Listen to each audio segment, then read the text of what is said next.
순복음 대구교회 12월 30일 수요일 새벽 기도의 시간입니다. 본문 말씀은 이사야 14장 1절에서 20절 말씀이 되겠습니다. 제가 11절까지 봉독해 드리도록 하겠습니다. 여호와께서 야곱을 긍휼히 여기시며 이스라엘을 다시 택하여 그들의 땅에 두시리니 나그네 된 자가 야곱 족속과 연합하여 그들에게 예속될 것이며 민족들이 그들을 데리고 그들의 본토에 돌아오리니 이스라엘 족속이 여호와의 땅에서 그들을 얻어 노비로 삼겠고 전에 자기를 사로잡던 자들을 사로잡고 자기를 압제하던 자들을 주관하리라. 여호와께서 너를 슬픔과 공고와 및 내가 수고하는 고역에서 놓으시고 안식을 주시는 날에 너는 바벨론 왕에 대하여 이 노래를 지어 이르기를 압제하던 자가 어찌 그리 거쳤으며 강포한 성이 어찌 그리 패하였는고. 여호와께서 악인의 몽둥이와 통치자의 귀를 끄끄셨도다. 그들이 분내어 여러 민족을 치되 치기를 마지 아니하였고 노하여 열방을 억압하여도 그 억압을 막을 자 없었더니 이제는 온 땅이 조용하고 평온하니 무리가 소리 높여 노래하는도다. 향나무와 레바논의 백향목도 너로 말미암아 기뻐하여 이르기를 내가 넘어져 있은적 올라와서 우리를 베어버릴 자 없다 하는도다. 아래의 소울이 너로 말미암아 소동하여 내가 오는 것을 영접하되 그것이 세상의 모든 영웅을 너로 말미암아 움직이게 하며 열방의 모든 왕을 그들의 왕자에서 일어서게 하므로 그들은 다 내게 말하여 이르기를 너도 우리같이 연약하게 되었느냐 너도 우리같이 되었느냐 하리로다. 내 영화가 소울에 떨어졌으며 내 비파 소리까지로다. 구더기가 내 아래에 깔림이여 지렁이가 너를 덮었도다. 아멘. 바빌론의 멸망이란 제목으로 함께 은혜를 나누기를 원합니다. 하나님께서 바빌론을 심판하시는 1차적인 이유는 그들의 교만함과 강포함 때문이지만 궁극적으로는 언약의 백성인 이스라엘을 압제자의 손에서 건져내기 위해서입니다. 다시 말해 하나님께서는 이스라엘을 압제자의 손에서 건져내기 위해서 이스라엘을 압제하고 있던 바벨론을 쳐서 멸망시키신 것입니다. 택하신 백성을 버리시지 않는다는 진리는 언제까지나 진리입니다. 본문에 나타난 회복의 예언 속에서 그것이 어떻게 일어날 수 있었으며 회복의 내용이 어떠한지를 살펴보며 우리의 삶에도 적용하며 용서받을 수 없는 죄인인 우리를 완전하게 회복시켜 주시는 하나님을 기대하며 새로운 소망을 갖기를 원합니다. 이제 1절과 2절 본문을 보시면 이스라엘 백성이 범죄함으로 하나님의 징벌을 받아 온 세계에 뿔뿔이 흩어졌으나 하나님께서는 그들을 긍휼히 여기셔서 다시 택하시고 고향으로 돌아오게 하신다고 합니다. 나그네 된 자가 나오는데요. 나그네 된 자는 이방인을 가리키고 있습니다. 이방인들도 이스라엘의 회복 때에 이스라엘 족속에게 속하여 그들과 연합하여 구원을 얻을 것이라고 말씀하고 있습니다. 그뿐 아니라 회복의 날에 이스라엘이 힘과 세력을 얻어 그들을 사로잡고 억압했던 자들을 의로 사로잡고 다스리는 역전을 일으키시겠다고 말씀하십니다. 3절에서는 해방의 날에 노래를 부르면서 동시에 4절에서는 반대로 바벨론 왕에 대한 조롱의 노래를 부르고 있습니다. 어찌 라는 말이 두 번이나 나오는데 강조되고 있습니다. 놀람을 감추지 못한 채 아주 의아해하는 모습을 나타내는 감탄사입니다. 열국을 마음껏 학대하고 열국 백성들에게 대하여 아주 포악스럽게 굴더니 결국에는 너도 망하고 말았구나 라는 의미를 가진 경멸과 조소의 말입니다. 해방의 노래의 내용은 5절에 나옵니다. 첫째로는요. 악인의 몽둥이를 꺾으셨고입니다. 다시 말해서 이스라엘이 애굽에서처럼 바빌론에게 심한 고초와 슬픔을 당했을 것을 여기서 나타내고 있습니다. 둘째로는 통치자의 귀를 꺾었다고 합니다. 즉 바빌론의 권세를 꺾으신 것입니다.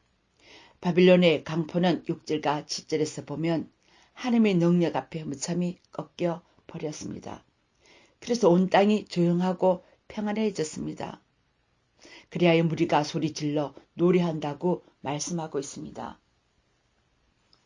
8절에 향나무와 레바논의 백향목은 이스라엘을 상징하고 있습니다. 9절에서부터 11절에서는 바빌론 왕이 죽어서 엄부에 떨어집니다. 바빌론 왕이 멸망할 때 지옥은 그를 맞이하기 위해 소동할 것이라고 합니다. 영화롭고 강대한 나라, 비파 소리가 울려 퍼졌던 희락의 나라 바빌론이 멸망하더니 지옥에 먼저 가 있던 열왕들이 다 놀라며 너도 우리같이 연약하게 되었느냐고 말할 것이라고 합니다. 그 영화를 누렸던 바빌론 왕은 죽어 구더기와 지렁이가 있는 누추한 곳으로 던져져 그들의 밥이 된다 말씀하고 있습니다. 이제 12절에서 15절까지도 생전에 품었던 바빌론 왕의 지극히 교만한 마음과 그의 비참한 몰락을 말씀하고 있습니다. 바빌론 제국이 세계적 위세를 드러내었을 때 아침의 아들 계명성이라고 칭호를 얻었습니다. 계명성은 그 자체 그대로 새벽별입니다. 새벽별처럼 아름답고 지혜롭다고 자처하던 바빌론 왕은 교만하여 자신을 지극히 높은 자 하느님과 감히 견주려 했습니다. 그 결과 그는 이제 엄부 곧 지옥의 맨 밑에 던져져 고통과 형벌을 당한다고 말씀하고 있습니다. 마지막 절 20절에 보면 그는 요랑들처럼 정상적으로 무덤에 안정되지 못하고 무덤에서도 쫓겨나 밟힌 시체처럼 되며 그의 후손도 다 끊어질 것이라고 합니다. 바빌론 왕처럼 부귀와 영화의 영광을 누린 자도 드물 것입니다. 거기에 반해 교만한 이 왕이 죽어 엄부에서 당한 모습은 너무나 처절합니다. 바빌론 왕이 이렇게 저주받은 이유는 무엇입니까?